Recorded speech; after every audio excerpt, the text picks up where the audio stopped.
Okay, as we can see, there's an agenda here. I kind of wanted to cover some of these areas, and I kind of want to touch on them briefly to talk about.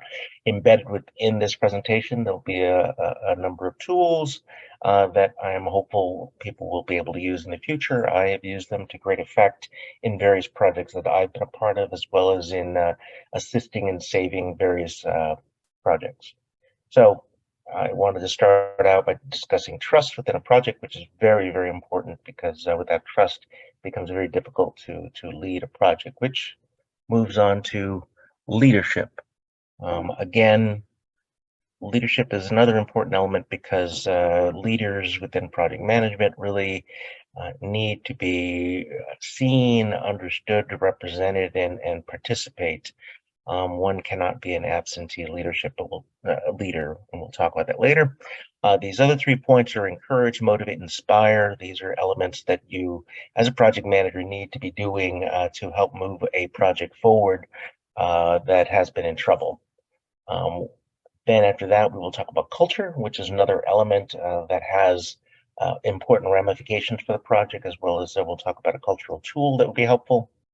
And then we'll complete it with some best practices for project managers. These are best practices in general, however, they are particularly related to any troubled project. So let me start. I want to offer some quotes that maybe you wonder about, or maybe you've probably never heard. But I bring it up because these are the kind of quotes that you've never heard, and the reason you've never heard them will become obvious. Okay. My opinion, trust, that's the first thing you need at any project. When you move into that troubled project, as a project manager, you're going to have to build trust. And you may go, well, Robert, why do you think you need to build trust? They should already have a level of trust, right? There's a project, they have a charter. Chances are good that trust has been blown out of the water and no longer exists. And let me give you some examples here. No one ever said, I didn't trust the project manager, but we were wildly successful. Another one that I've never heard in a project ever. No one on the team trusted the client, but the project was fun and successful. These are quotes that I'm making because it brings up something that should be very obvious to everyone, which is one needs to have trust. One needs to trust the client, the team, the stakeholders, and that has to be there. Whenever I walk into a failed project, sure, it's failed because it's late or it's over budget or the quality is not being met. However, you'll immediately find that there is a lack of trust within the team, within the project, the clients, etc. And that's really something that's interesting because it's something that doesn't immediately register on the project manager's radar because he's going in to find out, okay, well, how far over budget are we? How late are we? Where are we at? What can I do to fix these elements to get us back on track? Because that's kind of what you're normally wanting to do because, the theory is the project is a problem, it's failing, it needs to get back on track. However, those other points are all important, but you really also need to find out what happened here, because obviously something happened within the project. And in the top, you'll see these 4 questions, which I call the trust tool. And you can utilize this, either talking to people on one-on-one when you get to know people, do it in a group, do it anonymously. But what you need to do is find out, the where the trust is, if there's any. And these are the 4 questions. Do you trust the leadership of the project? And then you can couch that as the past leader because you just come in and they may or may not trust you depending on how trustworthy they are of people. But chances are good they will not trust you when you come in because you have stepped into this role and you don't know what's going on and they feel that this is just just another thing that's going to happen and this project's not going to make it anyway. So they probably feel you're there to fire them more likely than to help them get through this, which isn't always the case. The next thing, do you trust the project stakeholders? Understanding who all are the stakeholders and who trusts whom is also very important to understand where you are in this situation. And then asking people if they trust the client. Sometimes the client is a little far removed and they don't trust them or they do trust them. However, that's something you need to discover to find out where the trust is. And then do you trust the organization? Because people are not going to work well where they don't trust people. And I'll give you some examples. In school, I am sure you had a professor you didn't trust because maybe they didn't act right, or you're suspicious of them, or they had given you arbitrarily poor grades, and so you didn't trust them. And so I will almost guarantee that you learned almost nothing in that class because you're going to spend all this time, worrying about, oh, do I trust this guy? Is this true? Um, Nowadays, I'm sure students are Googling everything untrusted professor would say to make sure it's right, because they feel that the person isn't trustworthy, and so what they're presenting isn't correct. And so they'll want to get validation or understand what's going on, or why it doesn't work. Another example for, again, for any Harry Potter fans out there, we all know at one point Harry Potter was asked to learn from Snape individually, one-on-one, and so Harry Potter never trusted Snape until the very end. And so, trying to get him to trust Snape to teach him something that was very helpful and useful just didn't work. The two of them just never got along. They never trusted each other. And really, that whole period of time where they were trying to learn, where Snape was trying to teach Harry, was a complete failure. It just really, all it did was made their relationship worse afterwards, because by the end they just liked each other even more.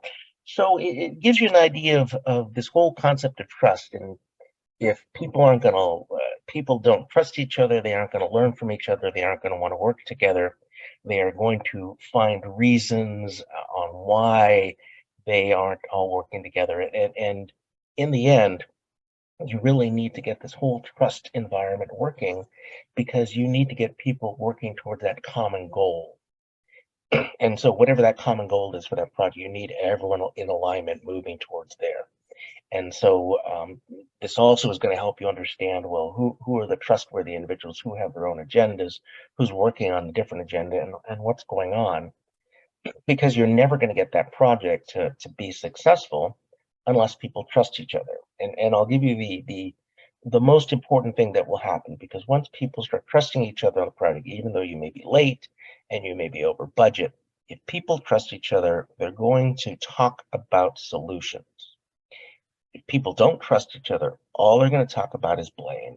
Everybody's going to blame someone. Oh, well, it's operations. Oh, no, it's the client. The client's too demanding. This was never reasonable. Oh, the budget was completely impractical from the start. Everyone has a blame or an excuse. If people trust each other, they're going to come up with a solution. They're going to say, well, okay, all this is true, but you know what? We could save 10% if we were to make this change, or we could, crash these elements together, or these really could work and be done in parallel, and that could save us some time. People that trust each other are willing to offer ideas and work out solutions. People that don't trust each other always are going to find a way to blame someone else for whatever happened. And so the sooner you get this trust going in the organization, the better. Again, using this tool, finding out, who trusts who, and then working towards a solution. Now, the easy part is this tool. The hard part is now becoming the leader that's going to then take that information and do what needs to be done with it. Um, and so as a project manager, you're going to need to understand from the beginning that you also need other leaders. You cannot lead alone. You need to find those other leaders within the organization and empower them to help you get these things going. You need to delegate and trust individuals. Once you decide, okay, this person knows what they're doing and is trustworthy, I need to be able to trust and delegate to them to get something done. Now, it doesn't mean that it's easy, and it doesn't mean that you can blame them when it doesn't work. It just means that you're holding them accountable. So it will mean that you will have to manage them, and you'll have to make sure that things are done appropriately, and you're still going to have to keep on them at times, but you're going to have to start delegating. As a project manager, you can't do everything. So you need to get your leadership skills honed. You need to get other people's leadership honed. You need to get them to trust each other. and you can't let chaos run amok. And what I mean there is, if there are people that are just not working out, you need to get those individuals under control. And in some cases, that means doing the difficult thing, and trying to then get people in the right spot, or maybe move them on. And so, as a project manager, sometimes that's the difficult thing. You may find some talented people, and those talented people are there, but at the same time, if they aren't working towards the cause, or they aren't primarily working towards the cause, they're actually working against the project, it would be best if they went somewhere else. And as a leader, you need to make those decisions and move things on. You also need to understand, like, what really are the threats that are causing problems within the project. And you go, well, once I determine those, what am I supposed to do? It might take some time to remove that person. And I go, well, maybe that's all true. And maybe you need to go through the proper channels and the proper paperwork, but that's going to be better than just letting it fester.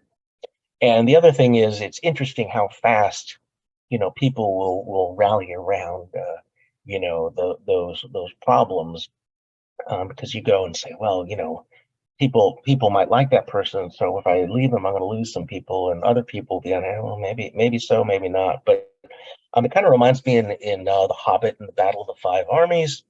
If we all recall, there were the humans, the elves, and the dwarves that were all bickering amongst themselves on how they deserved the entire treasure under the mountain. And so, everyone had their story, and everyone had their army, and they were ready to go to war to kind of move this forward, because they felt they were right. And then yet another army appears, and then suddenly the men and the dwarves and the elves are all friends again, and now we're going to fight against this bigger threat. And so, in some cases, you're going to have to find out who or what is that bigger threat, to align your people to go against that, to get towards the common goal. And it can happen very quickly. And so that's why I say, sometimes you're saying, well, it's going to take time to change and move these things, and I just can't, like, let someone go tomorrow. And that's all true. But trust me, if it takes you some time and it gets done, people are going to suddenly start aligning. When I was a young manager, I remember, you know, I was being mentored by an older manager, and he told me, "Okay, Robert, now you're a new manager. What you need to do is, pretty early on in your management career, you're going to need to fire someone."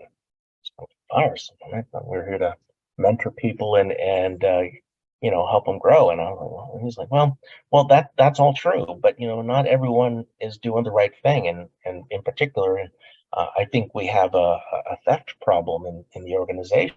And I said, really, a theft problem? I said, well, yeah. And so, why don't you go and look and see what you can find? Now, I always wondered if there really was a theft problem or not, but there was. And I found it, and so we ended up having to fire someone, and moving on.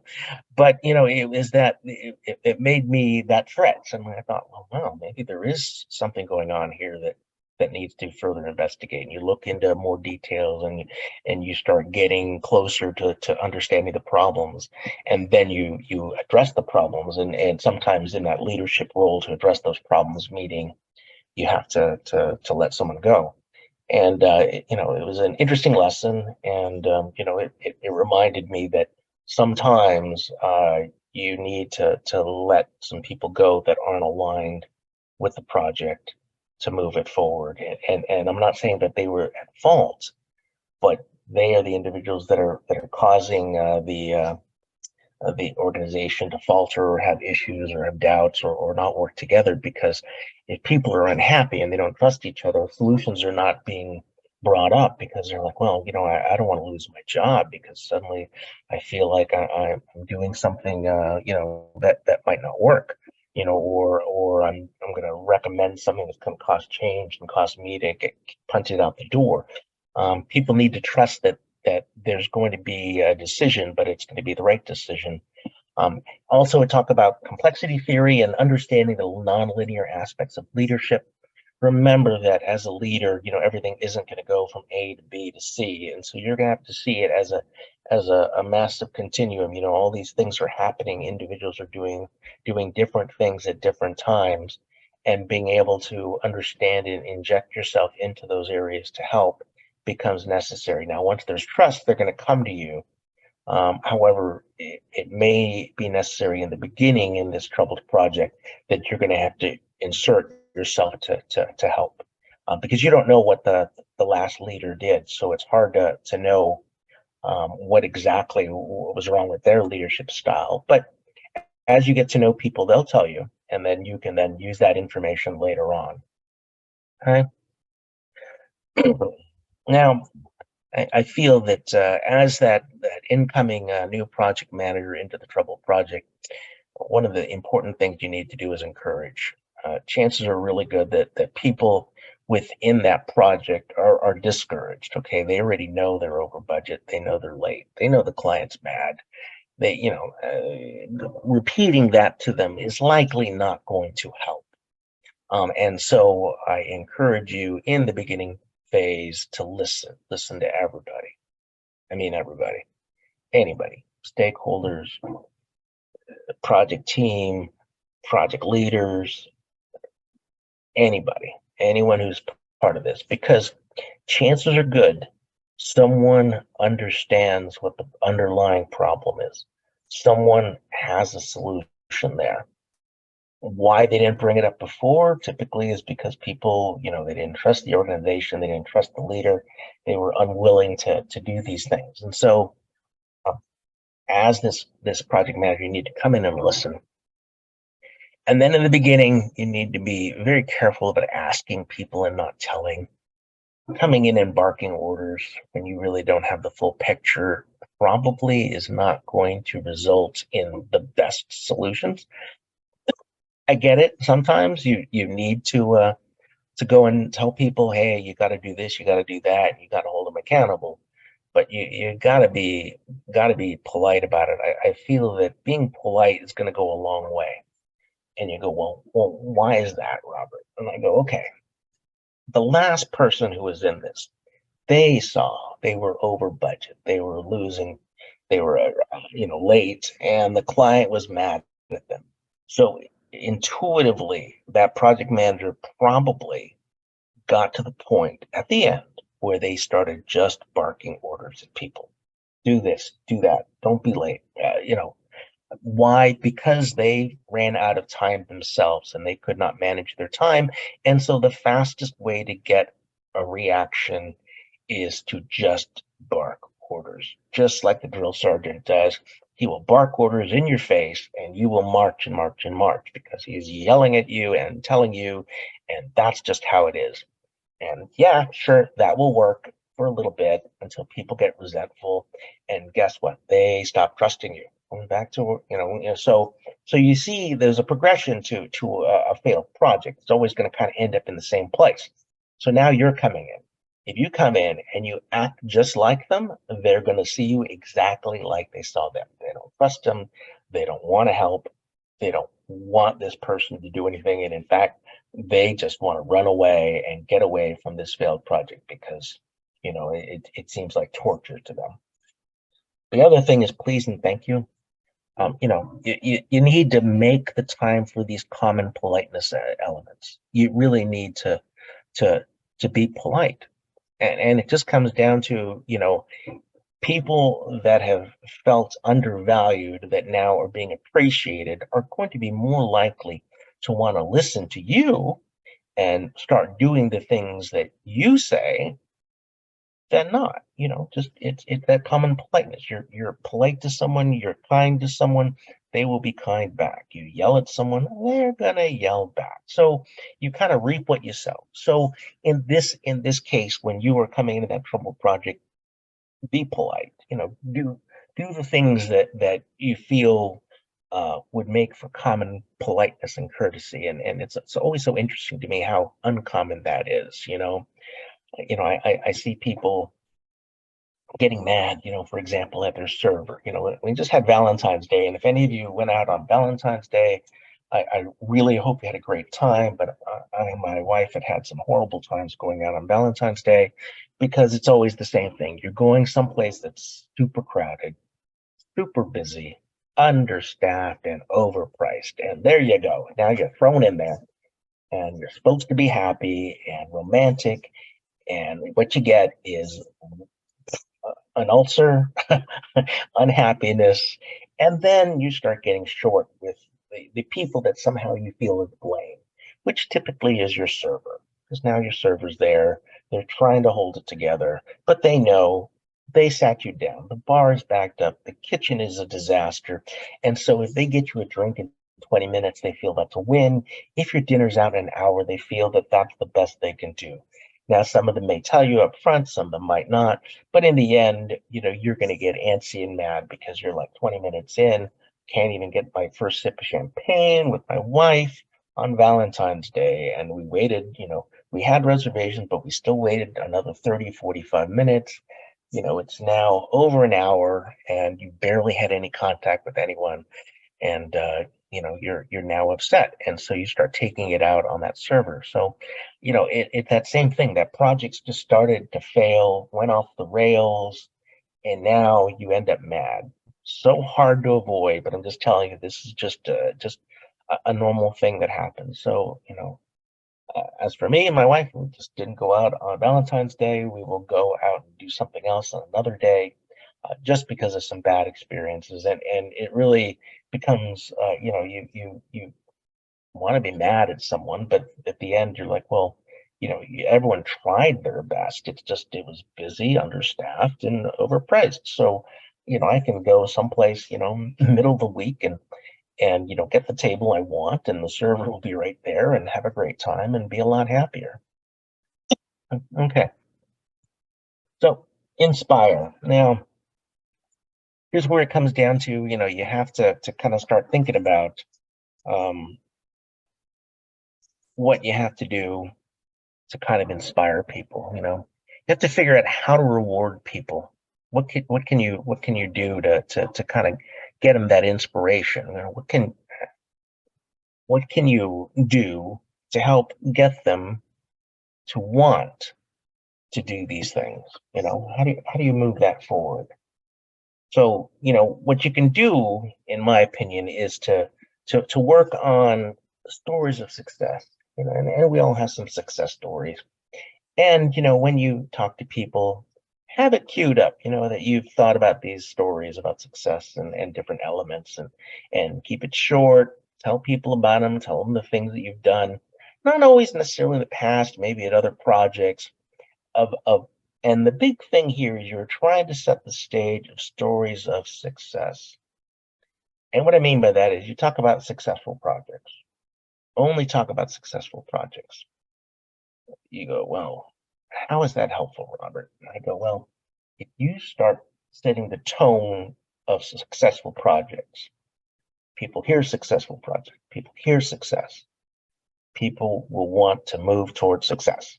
If you go and tell them about these total bomb projects that failed and where the client ends up suing the company, no one wants to hear that. And then all you're doing is giving people, a fear of how this is going to end.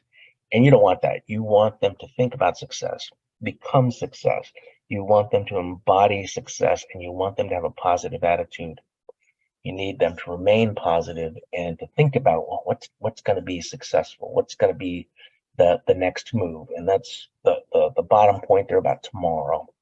What you need to do is always, after those interactions with individuals about inspiring them and project success and staying positive, ask the person what they're doing tomorrow to move the project forward.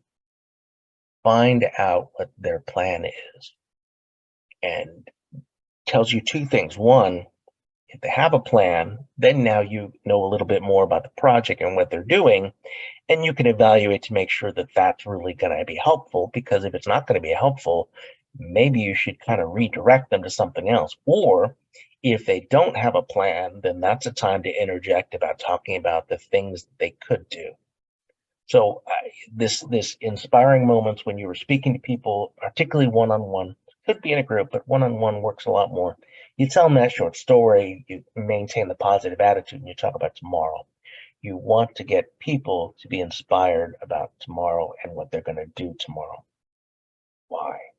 You want people to wake up in the morning wanting to get things done, wanting to be successful. Because the last thing you want are people that wake up and don't want to go someplace. I don't know, I mean, maybe it was just me, but there were times that there were parties I was invited to I did not want to go to. Didn't really like the people, didn't think the venue or the event was that great, but somehow I felt compelled I needed to go. And so I just had this, dread, sense of dread. You wake up, you don't want to do it, you're dragging, you got to do it, you feel obliged for whatever reason, be it family or professional, and you have this sense of dread and you're unhappy. And even if you go there and have a great time, you have now really wasted a lot of time dreading this. So you want to get people not to dread the project and not to dread the tomorrow, because a lot of these people that once they see the project manager go, they're saying, well, so who's next? And we're all going to go and the client's just going to cut off funding. And hey, all that may be true, but for the moment, you've got to get them to think about the next step, the next day. Because if they can't even look that far forward in a positive manner, you are not going to turn the project around. Okay. Now, the next thing is motivating people. How do you motivate people? And the top of the list is reward. And hey, yes, sure, people love a bonus, but it only comes once a year typically. People love a raise, again, only once a year. But you know what? People also love gift cards. I have had success in the past passing out $100 gift cards to people. Why? Why does that motivate people? They're paid a lot more. Why would that be? Because it's instant recognition. It's an instant reward. It offers a way to show they matter, what they do matters, and what they do is appreciated. And so doing that is important. And it doesn't have to be $100, it be $25, something, some kind of reward. I've heard of people getting an extra day off. Not a huge fan of that one, only because if you're already behind and late, the last thing you want are people taking extra days off. But sometimes that can be the reward that motivates people. You got to find something that'll motivate people. And like I said, a gift card really works. There are other things that can work. You have to understand what's happening in the organization and really see what reward is going to actually work. The next thing is recognition. Recognize people. And now here's what I have found about recognition. Recognition needs to be personal. It needs to be planned. It needs to be something where people feel appreciated for being themselves. And I'll give you an example. In a project, one guy worked really hard, told him, hey, we want to recognize you at this little company after hours party and blah blah blah. And what we do is we want to take some pictures and send them out as part of the newsletter and recognize the real big contributors to this project and really make it something that's important. So the individual, we told this individual that they were going to be recognized at the event. They were all cool with it. They understood the pictures and everything. So it's very interesting. And this is why you have to make recognition personal, and you also have to plan it out. This person was probably the most casual person in the office, jeans, t-shirt, he dressing up meant he had a collar on his shirt typically. However, since he knew that he was going to be recognized and his picture was going to be sent around to the client and everybody else, when we got close to doing the award, he scurried off, changed into a suit, came back, got the award, the pictures, the recognition there in this group. After everything was done, he went back, threw on his jeans and t-shirt, and came back and rejoined the group. He understood the importance of the recognition. And he understood that, yeah, he was a little underdressed for the event, but we made it so that way he could do what he had to do, be recognized, but still allow him to be himself. you know, let's take the other potential things we could have done. We could have told him up front and told him, okay, we'll wear a suit. We're taking pictures. He's now in a suit the whole time, uncomfortable, unhappy, although happy to get the recognition, but unhappy that he's not being appreciated for who he is. Or the other end, we didn't tell him. We bring him up. He's there in jeans and a t-shirt, surrounded by other executives, the client, everyone in a suit and tie.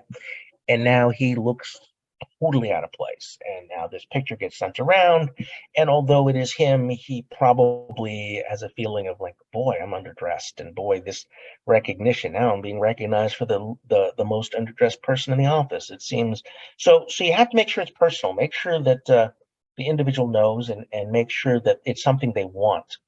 You also will run into some people that don't want public recognition, more than happy to take the award and be written in print, but they don't want that public recognition because it kind of embarrasses them. They could be shy, they could be an introvert, and the last thing an introvert wants to have to do is to act like an extrovert. So recognize people, but recognize them at a personal and understanding level. Okay. The next thing is renew. Again, sometimes it's best to give people that time to renew and refresh. And although I know when you come into that project, you're going to be working on it, 20 hours a day, and you're going to suddenly come to a point where you go, wow, it's 9 o'clock at night. I really need to talk to Jack, because if he could explain this to me, I can then come up with a solution for that.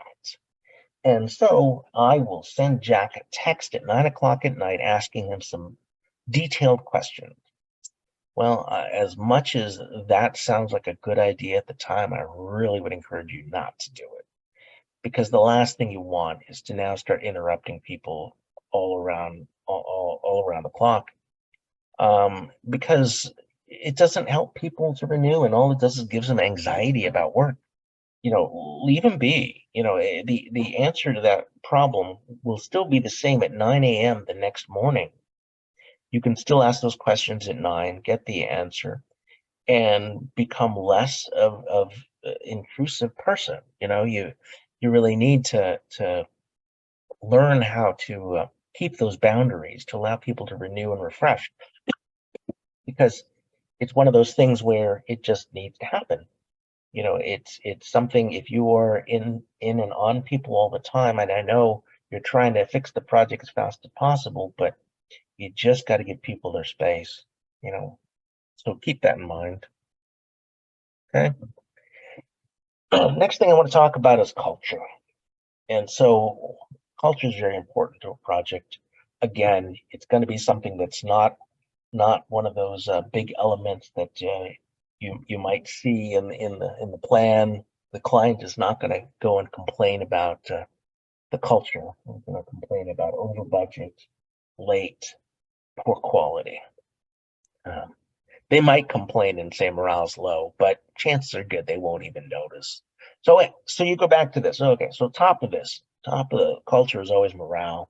You got to get people to trust other people, and doing that means investing time in other people. You need to make them feel valued. You need to give credit where credit is due. Morale's that thing that is hard to define, but when you see it, you know it. Good morale, and it's something that you just need to make sure everyone is kind of a part of. And sometimes morale means letting go of those people that might not be uh, helping it along. Because really, in any organization, you're going to have those that are enthusiastic and positive about the organization. You're going to have those that kind of follow whatever goes, and then you have people that are really just unhappy for whatever reason. And I'd like to try to spend time to get those people that are unhappy turned around and moving in the right direction. But you also don't want to be the project manager that spends all your time on the 10% trying to convince them that they need to get on board and do what's needed. You need to just kind of move on. And sometimes you go, if you're spending too much time on those negative people, maybe it's better if those negative people move on than to try to get them to become positive people. Because working on the negative people is not going to help the project. Working on the positive people and those people that are in the middle, that's what's going to change the project. You really need to invest time in those people to really move them forward. And it sounds a little brutal, but at the same time, you don't know what's causing these people to be so negative. It could just be that something's bad in their life, and sometimes bad things happen to people, and it doesn't matter. Like they're unhappy about everything, they're just negative about everything. And just because you can fix the project isn't going to make them happy, because if their own lives are unhappy, a happy project isn't going to change their mind on how unhappy they are. So just remember that, you need to spend that time on the positive people and on those individuals that can be swayed. And again, give credit to people when credit is due. You know, always do that. Make sure you make them feel valued. People want to be valued, recognized, and appreciated. Um, I don't remember ever hearing in an exit interview, I felt valued, appreciated, and recognized. And so that's what caused me to go find another job. So, so, so after morale, there's investment. You got to invest in your people. At this point, you as you're going through and finding out more about the project, sometimes it could be there's a lack of investment in training. And if that's the case, well, then you need to get more training to people. It could be a lack of investment of information. Maybe people are not getting information or communication or feedback soon enough, or fast enough, or at all. Communicate with them. Let them know what's happening. Let them know progress. Let them know successes. Let them know other successes in other areas. Make sure that they know. Make that investment in time and information. Makes them feel better. Okay. And then indoctrination. Sounds a little negative, but really what you're trying to do is to get people to move towards the goals of the organization and to follow the positive culture.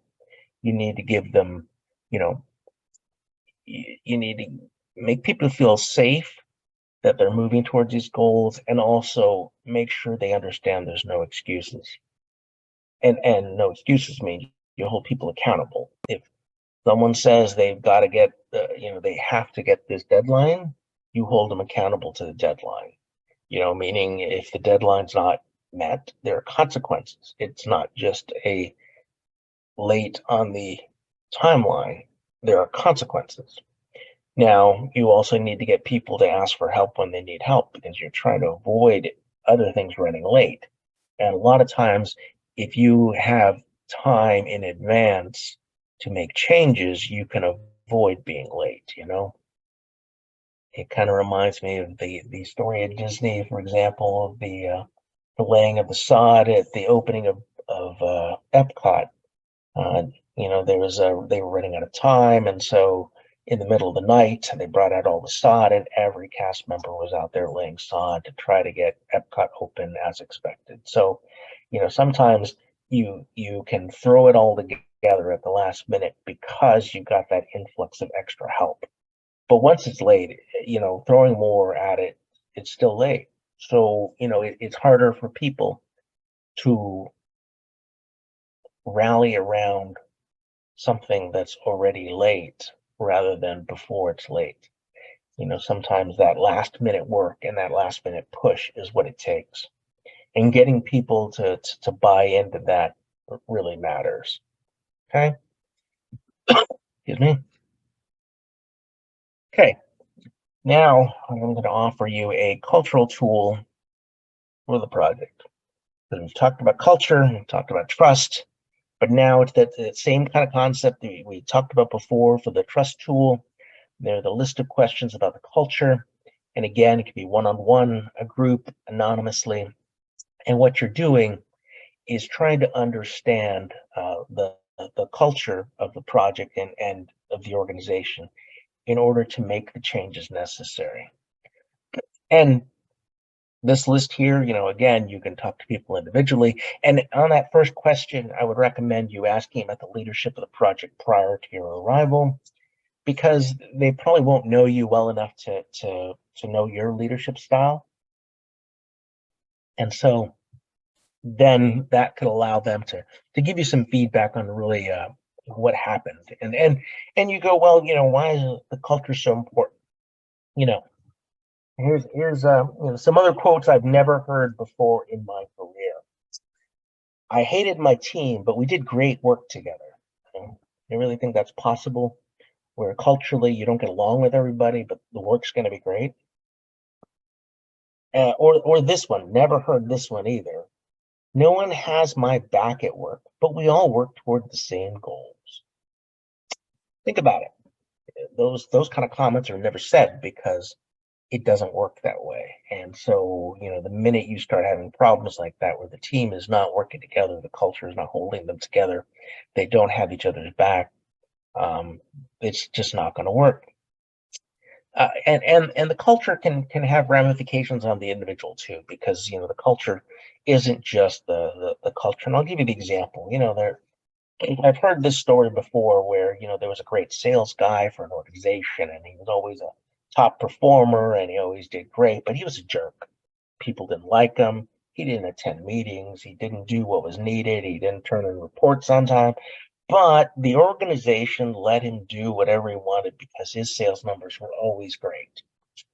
And so, eventually, the other salespeople, they did what they did, and they just kind of just accepted it. But no one was happy. Everyone grumbled about it, and they just felt like, why am I working so hard on this? And that guy just doesn't do it and gets away with it. And it never makes for a great culture, doesn't make for great morale. But then that person leaves. And then suddenly all those other salespeople are like, wow, and they start working harder and they get work together, and then suddenly their numbers are really high. And the question there is, well, why didn't that happen sooner? It's not like they fired everybody and got new people. Not like they trained them more. Not like they threatened them. What happened? Well, what happened was the culture became one of everybody was working hard, doing the same thing, and then they would help each other and move things forward. Before, they had no interest in helping each other because they kind of felt, well, this one guy's going to get all the credit and he's going to get all the praise. So why the heck should I do anything more than the minimum? So culture matters, and how you treat people matters. And if you aren't treating people fairly, and if leadership isn't doing what leadership should, it becomes a problem. So it really, just making sure you understand. The other thing that takes some challenges here with the culture is, as you go through this cultural tool and you learn some things, you may find that you need to move people around, that some people might not be in the right place. And so you have to move them. And in some cases, some people have to move on. And so that becomes a difficult leadership thing to make the change. But if you position it correctly, you position it so that it's going to work, and why it's going to work and how it's going to improve, it can make a difference. So this again is going to help you as a project manager who is dealing with a difficult project to make those changes. Now, once you can identify elements of trust and culture on why it supports these changes, it will sound a lot better than the new guy barking new orders, moving people around because that's what they thought would work, because it worked at the last place that way. So, you really have to make sure that you are using elements from the organization, learning from the organization, and then doing those things to really make it stick. It's really something that really matters. And again, that's what you're getting from the culture and using this tool and understanding, because so much information will come out by asking these questions. Because you'll notice on the trust or the culture, I'm not asking anyone about what's causing the failure. You can ask those questions too, and many times people will just come out and blurt it out and tell you, particularly in these, if you do these one-on-one, because they have an opinion, and they will tell you.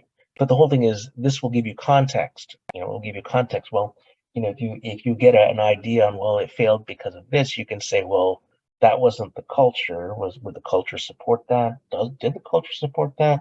Or if people didn't trust each other, would everyone suddenly start working together?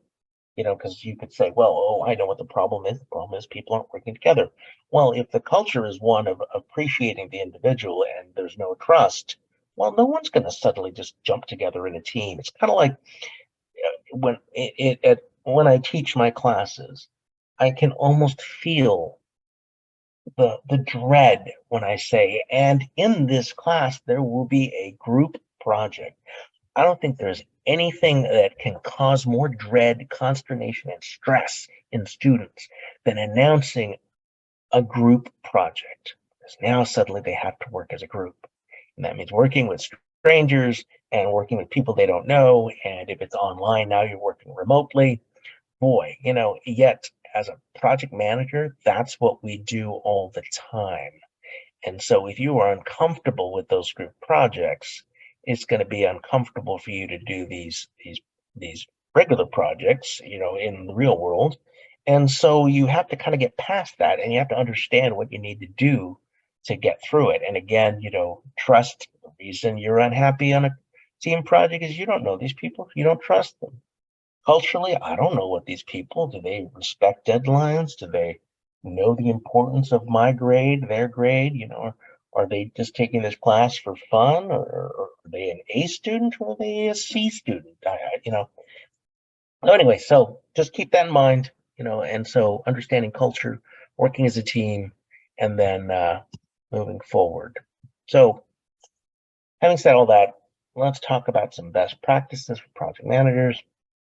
Uh, as we were talking about, when you're finding out things about the previous project manager, inventory the important lessons that were not followed by the previous project manager.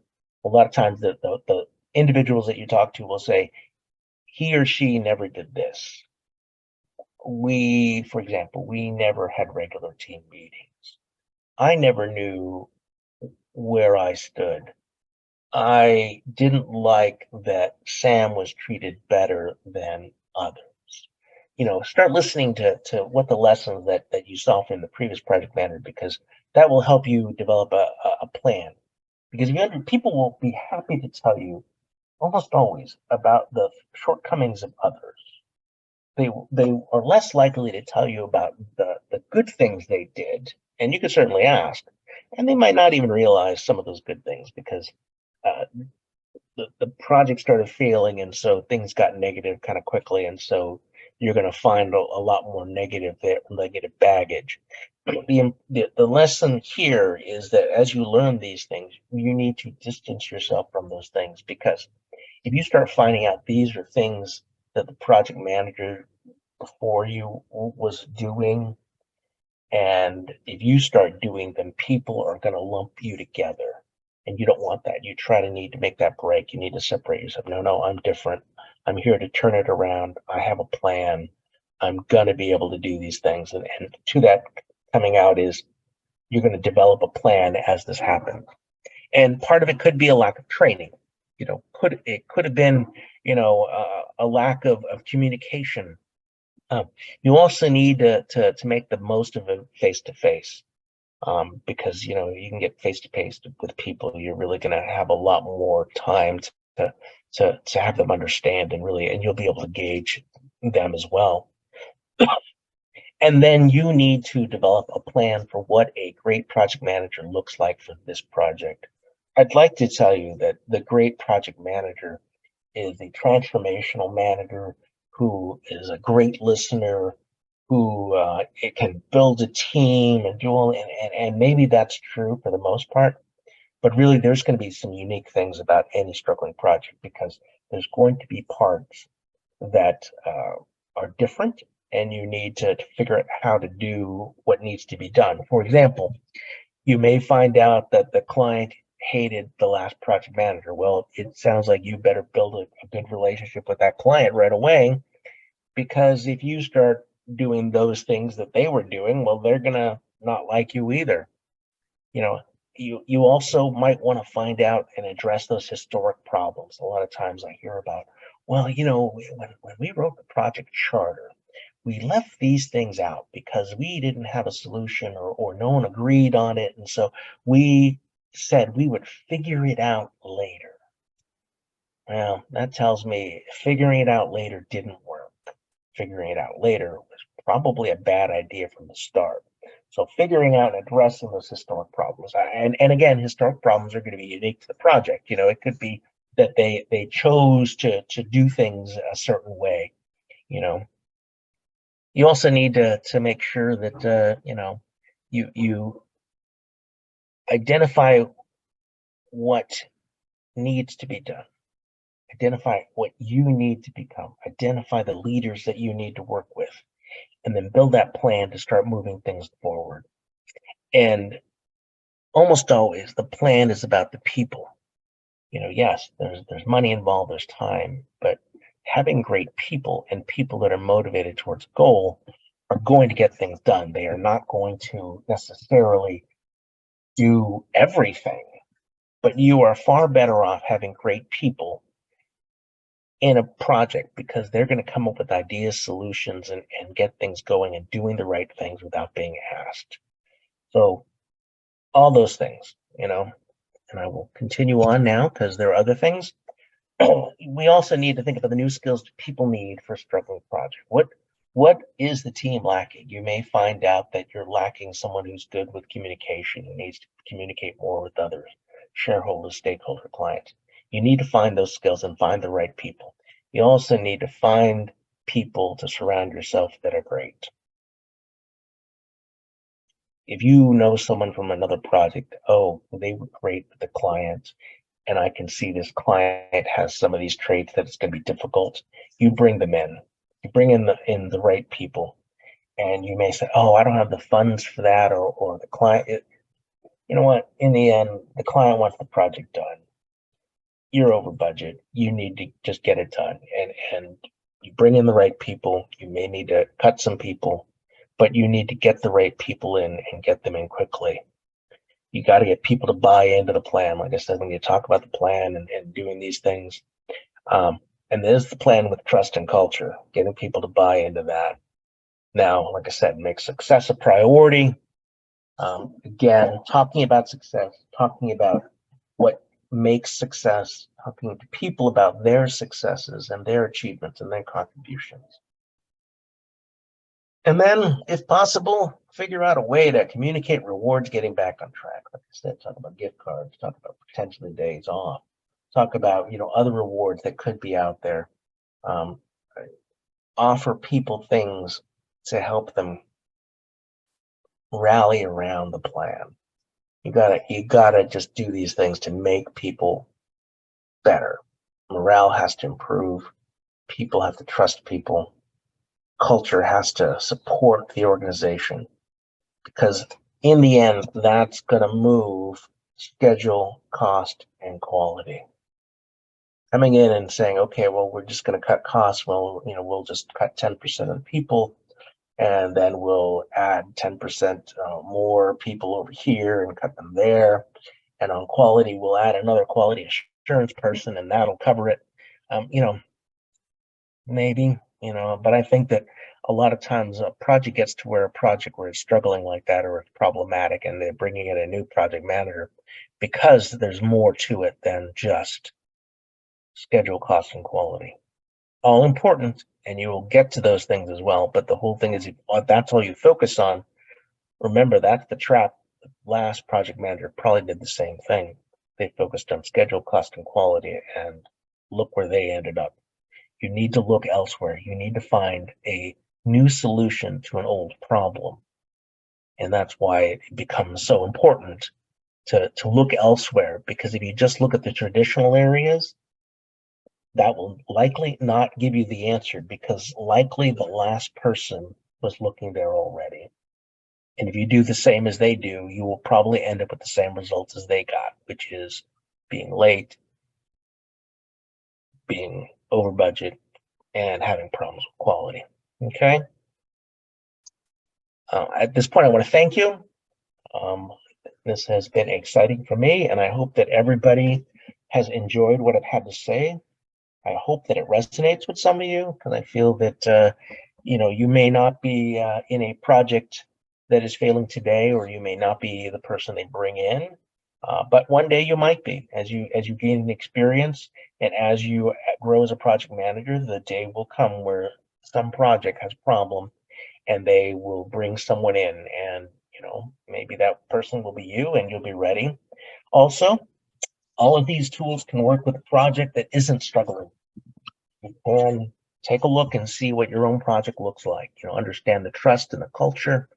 If you make sure they're healthy, those things will be helping your organization and your cause, and keep things moving forward. Okay. Um, at this moment, I am going to open it up for questions. All right, well, great. Thank you, Robert. Thank you. Always a great presentation. And we do have a question that popped up. It says, relational skills are paramount along with all the tools you referred to and really are threaded in them. Really enjoyed the presentation. Thank you. I have to agree, relationship skills, and that's really what we're talking about. You're building the relationship by building trust, understanding the culture, which builds the relationship. And really, it's going to be those relationship skills that are going to help with the project, because as as a person coming in from the outside, you're really going to need to understand what's happening, and to make good judgments. Meaning, you're going to need to know the people, because they're going to be the experts. Sure, you might have some great experience elsewhere, but chances are good it won't exactly be the same. And trying to kind of force just because it looks like what you saw before is often a problem. I wouldn't say that it's impossible to work, but I see that if you start with that, modify it with what you see, you're going to have a far better success rate than just trying to force the last solution you used. Robert, thank you so much for taking the time to present with us today.